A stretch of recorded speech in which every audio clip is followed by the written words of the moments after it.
수년 전부터 고위공직 후보자들이 국회 청문회에서 자주 지적받는 부분들은 정상적으로 세금을 납부하지 않았다던가, 군복무를 제대로 하지 않았다던가, 권력을 동원해서 자녀들을 불법적인 방법으로 취업시켰다는 등의 이유였습니다. 더 근본적인 이유는 많은 권력과 높은 지위를 누리고 있으면서도 그에 합당한 책임과 의무를 행하지 않았기 때문입니다. 그래서 많은 후보들이 하늘을 나는 새를 떨어뜨릴 만한 힘과 명성을 가지고 국회 청문회에 나갔다가도 책임과 의무를 다하지 않았다는 이유로 하루아침에 온 국민들에게 미움을 받고 떨어지는 것을 우리가 자주 TV를 통해 보고 있습니다. 이처럼 책임과 의무를 다하지 않은 이 높은 사람들이 국회 청문회에서 모욕적일 정도로 비난을 받는 것은 대한민국 국민으로서 권리는 누리려고 하면서도 마땅한 책임과 의무를 감당하지 않으려고 했기 때문입니다. 대한민국 국가 헌법은 국민이 누릴 수 있는 평등권, 자유권, 참정권, 사회권, 청구권 등의 권리를 대해서 분명히 명시하고 있습니다. 이런 권리와 함께 국민이라면 반드시 지켜야 할 의무에 대해서도 이야기하고 있습니다.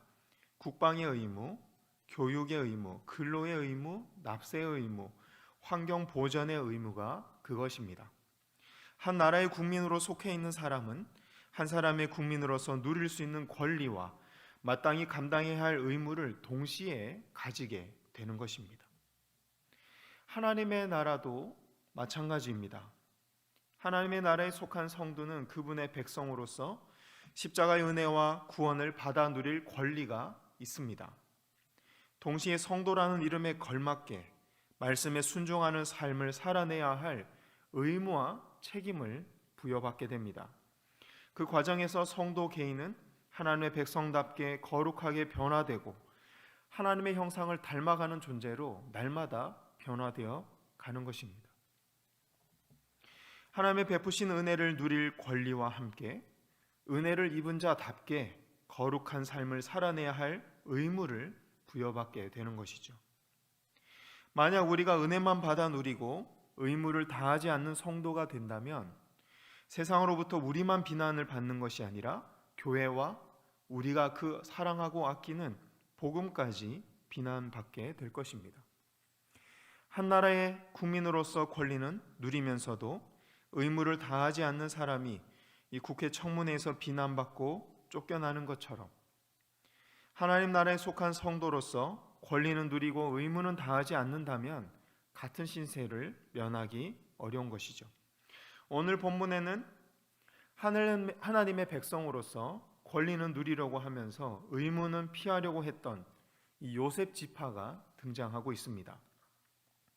오늘 본문 14절 말씀입니다. 함께 다시 한번 읽어보도록 하겠습니다. 시작. 요셉 자손이 여호수아에게 말하여 이르되 여호와께서 지금 내게 복을 주심으로 내가 큰 민족이 되었거늘 당신이 나의 기업을 위하여 한 제비 한 분깃으로만 내게 주심은 어찌함이니까 하니. 오늘 본문 14절 18절에는 요셉 지파와 여호수아의 대화가 나오고 있습니다. 14절에서 요셉 지파는 하나님께서 복을 주셔서 자신들에 속해 있는 지파가 큰 민족을 이뤘다라는 말을 하면서도 짜증을 내고 있습니다.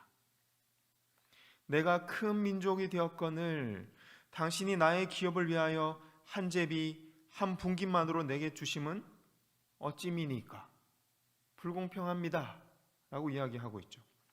이 말은 요셉 지파에 복을 주셔서 인구수가 많아지고 큰 민족을 이뤘으면 그에 걸맞게 두 제비를 주시든가 세 분깃을 주시는 것이 옳지 않습니까? 인구수에 맞춰서 많이 줘야 하는 거 아닙니까? 라고 이야기를 하는 것이죠. 이 말은 언뜻 보면 합리적이고 맞는 말처럼 보입니다. 요셉 지파는 요셉의 아들 에브라임과 므낫세가 이룬 두 지파가 속해 있기 때문에 두 몫의 분깃을 주는 것이 합리적인 것처럼 보입니다. 그러나 이미 그들은 정당한 자기 몫의 땅을 기업으로 받았을 뿐만 아니라 더 넓고 더 좋은 땅을 소유하고 있었습니다.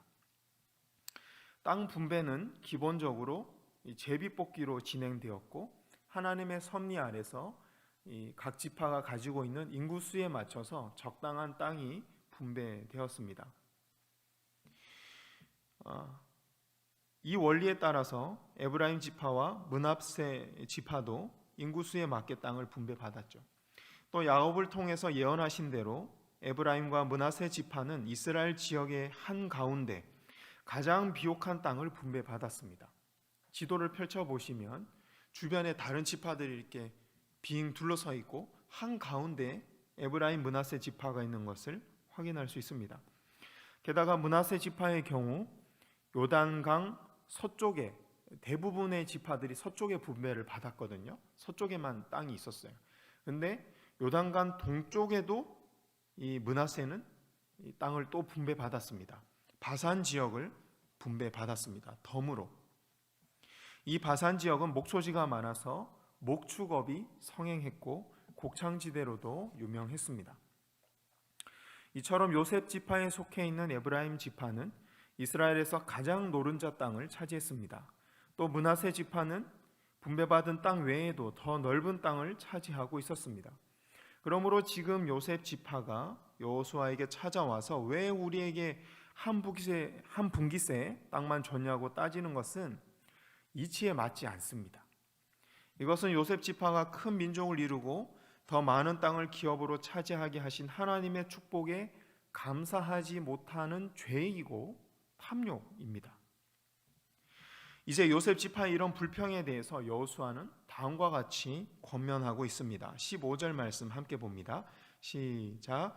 여호수아가 그들에게 이르되 내가 큰 민족이 되므로 에브라임 산지가 내게 좁을진대 브리스 족속과 르바임 족속의 땅 삼림에 올라가서 스스로 개척하라 하니라. 아멘. 여호수아는 요셉 지파를 향해서 너희가 큰 민족을 이루어서 분배받은 땅이 좁다면 살림에 올라가서 스스로 개척해라 라고 말합니다.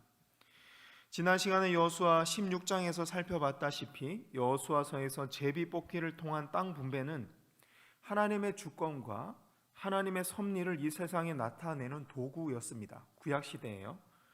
또 모두가 제비뽑기 결과를 하나님의 뜻으로 받아들이고 순종함으로써 이스라엘 안에 내부적으로 땅 분배를 통해서 갈등이 일어나지 않도록 하고 있었습니다. 이런 관점에서 보면 요셉 지파가 자신들이 제비뽑기를 통해서 받은 땅이 좁다고 불평하는 것은 하나님의 주권에 대한 도전이고 하나님에 대한 불평이었습니다. 더군다나 그들이 받은 땅은 앞서 살펴봤던 것처럼 가나안 땅 중에서 가장 좋은 땅들이었습니다. 그래서 여호수아는 더 이상 추가적으로 땅을 분배할 계획이 없다는 뜻을 밝히면서 땅이 좁다면 스스로 개척하라고 이야기했던 것입니다. 여호수아의 말을 좀 더 직설적으로 표현하자면 이렇게 됩니다. 하나님이 그렇게 복을 주시고 큰 민족을 이루게 하셨다면 그 많은 사람들을 데리고 가서 스스로 네가 싸우고 개척해야 할 것이 아니냐. 이제 늙음하게 있는 여호수아가 가나안 땅을 정복해서 준 것도 모자라서 이제 너희 집 평수 늘리는 것까지 내야 해줘야 되겠니?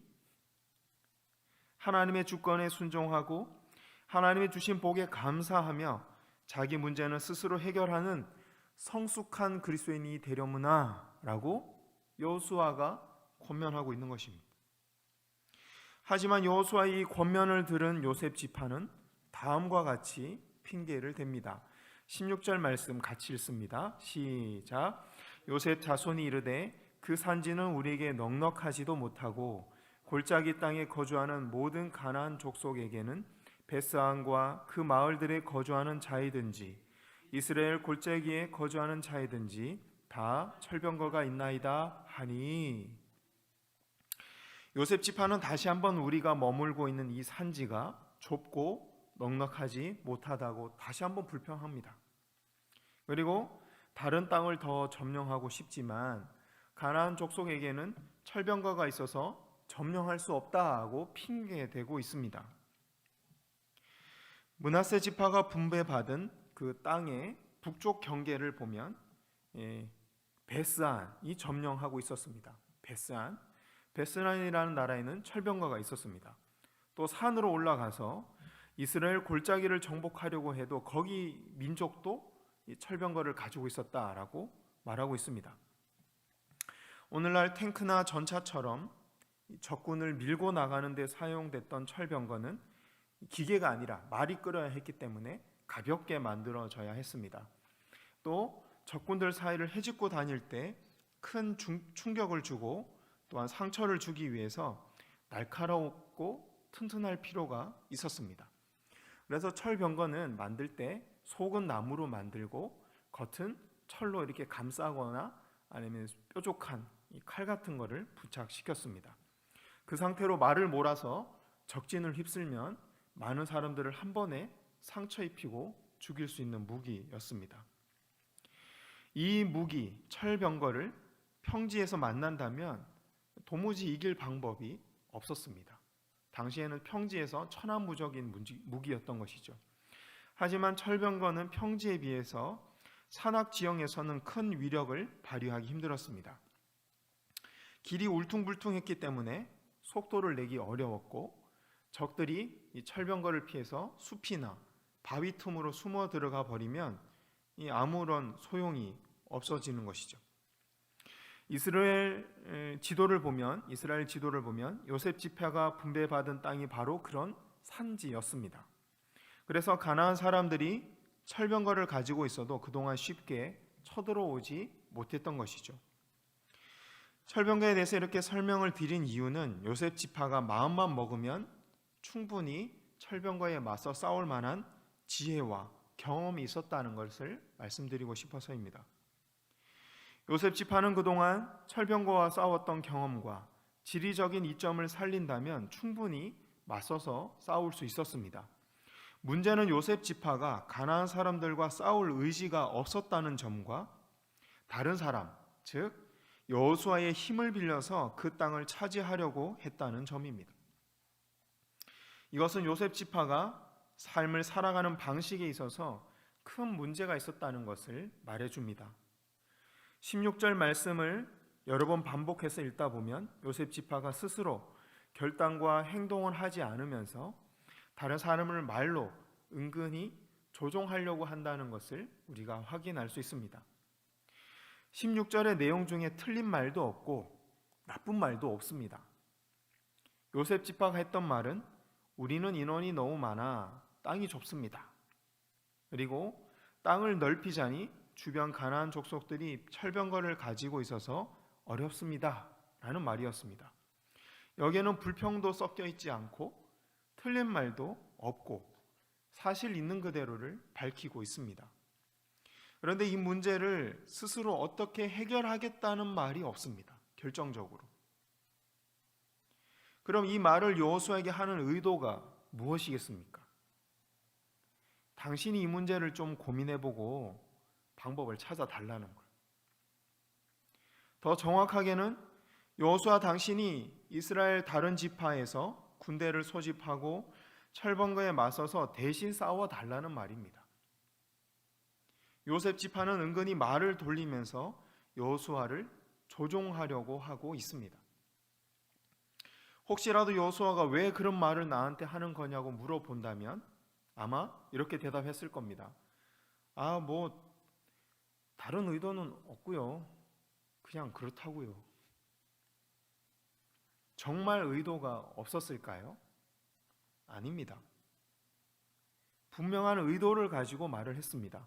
정말 정직하지 못한 모습입니다. 속임수가 다른 게 속임수가 아닙니다. 이게 바로 속임수고 거짓말입니다. 사람들은 체면을 차려서 말하는 겉모습을 보지만 하나님은 마음 중심과 그 의도를 보신다고 말씀하셨습니다. 이집트의 국무총리로서 모든 부와 권력을 누렸던 요셉, 그 요셉의 귀한 아들로 자라난 므낫세와 에브라임은 당시 전 세계에서 가장 좋은 교육을 받았고 가장 좋은 음식을 먹었으며 가장 좋은 옷을 입고 가장 높은 사람들과 관계를 맺고 가장 고상한 취미 생활을 할 수 있었을 것입니다. 왕을 신으로 모시던 고대 사회에서 아버지가 초강대국 이집트의 총리였으니 많은 사람들이 에브라임과 므낫세 앞에서 쩔쩔매고 우러러보고 몇 마디만 해도 사람들이 다 알아서 척척척 맞춰주는 그런 환경 속에서 두 아들이 자라났겠죠. 에브라임과 므낫세는 주변 사람들이 어려운 일을 다 해결해 주고 나면 꽃길만 걸었을 것입니다. 요셉 지파의 조상인 에브라임과 므낫세의 이런 삶의 방식들이 후손에게 전해졌기 때문인지는 모르겠습니다.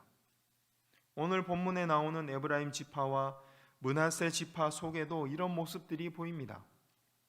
하나님을 의지하고 말씀의 범위 안에서 스스로 선택하고 스스로 개척하기보다는 다른 사람들에게 의존하고 다른 사람들이 자신의 문제를 해결해 주기만 기다리는, 정작 자기 자신은 자기 자신의 문제를 회피하려고 하는 모습이 오늘 본문 속에 보입니다. 물론 혼자 살아갈 수 있는 사람은 없습니다.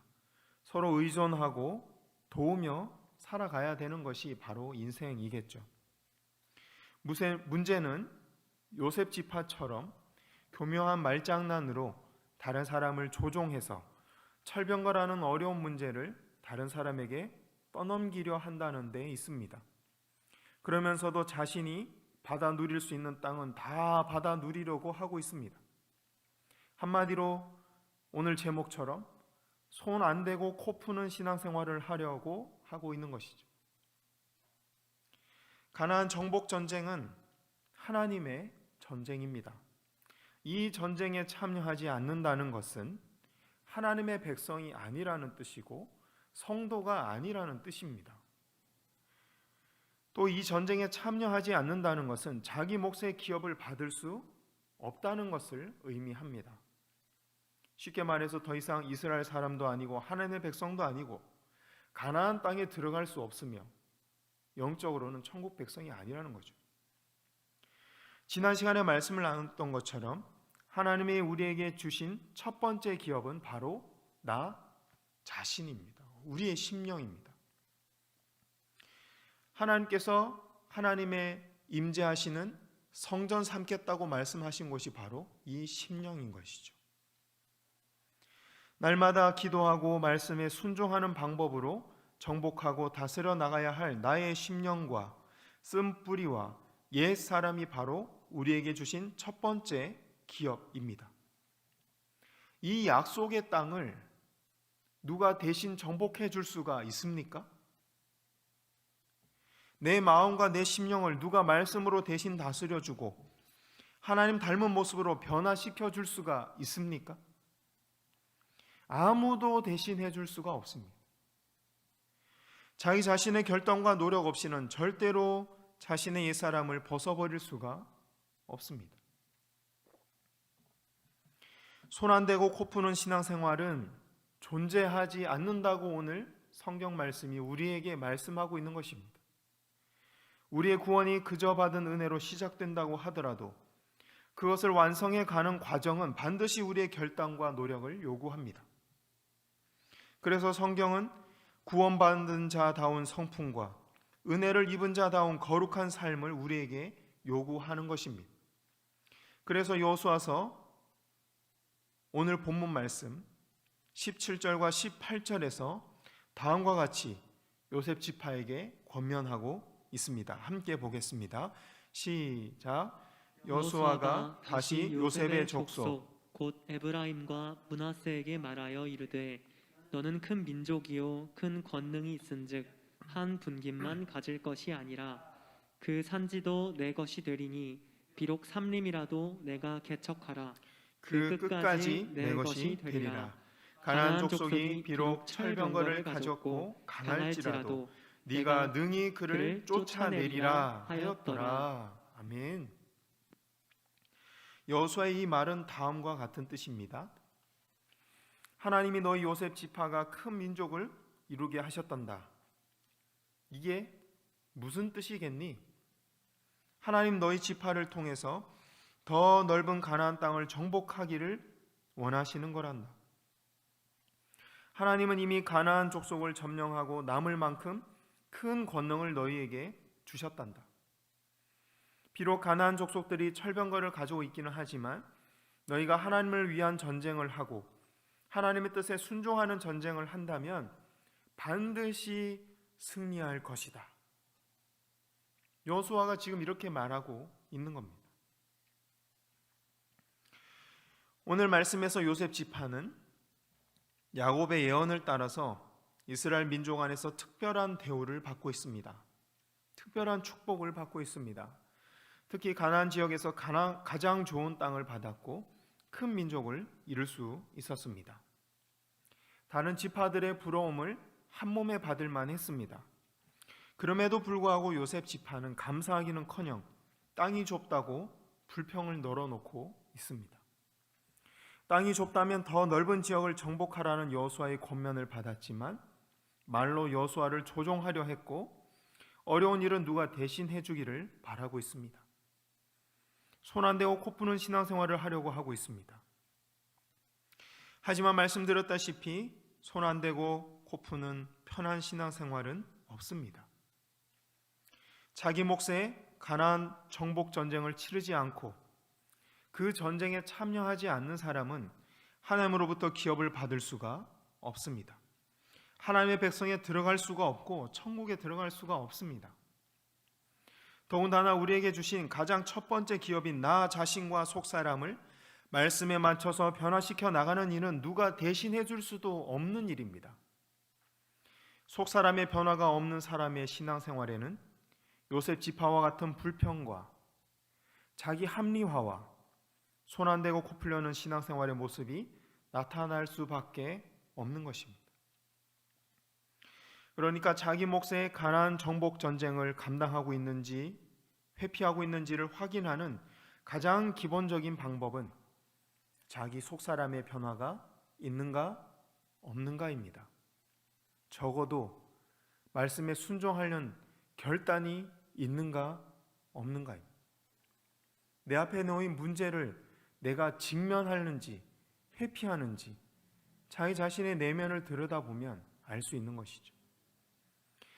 물론 속사람이 변화됨에 따라서 눈에 보이는 행동도 달라질 것입니다. 가나안 문화, 세상 문화에 물들어 있는 나 자신의 속사람이 조금씩이라도 변화되고 있다면 그 사람이 바로 살아있는 성도요 하나님의 백성입니다. 하나님은 완벽을 요구하지 않습니다.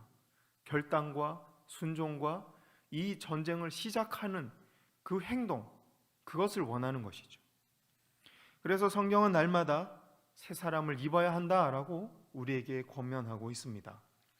하나님은 그런 살아있는 성도의 심령을 뜨겁게 하시고 옛사람을 벗어버리게 하시며 속사람을 변화시켜 주실 것입니다. 하나님은 그런 살아있는 그리스도인들을 통해서 우리 주변에 남아있는 가나안 정복 전쟁을 반드시 승리로 이끌 것이라고 약속하셨습니다. 우리 모두 이 전쟁에 참여하고 승리의 주역이 되기를 소망합니다.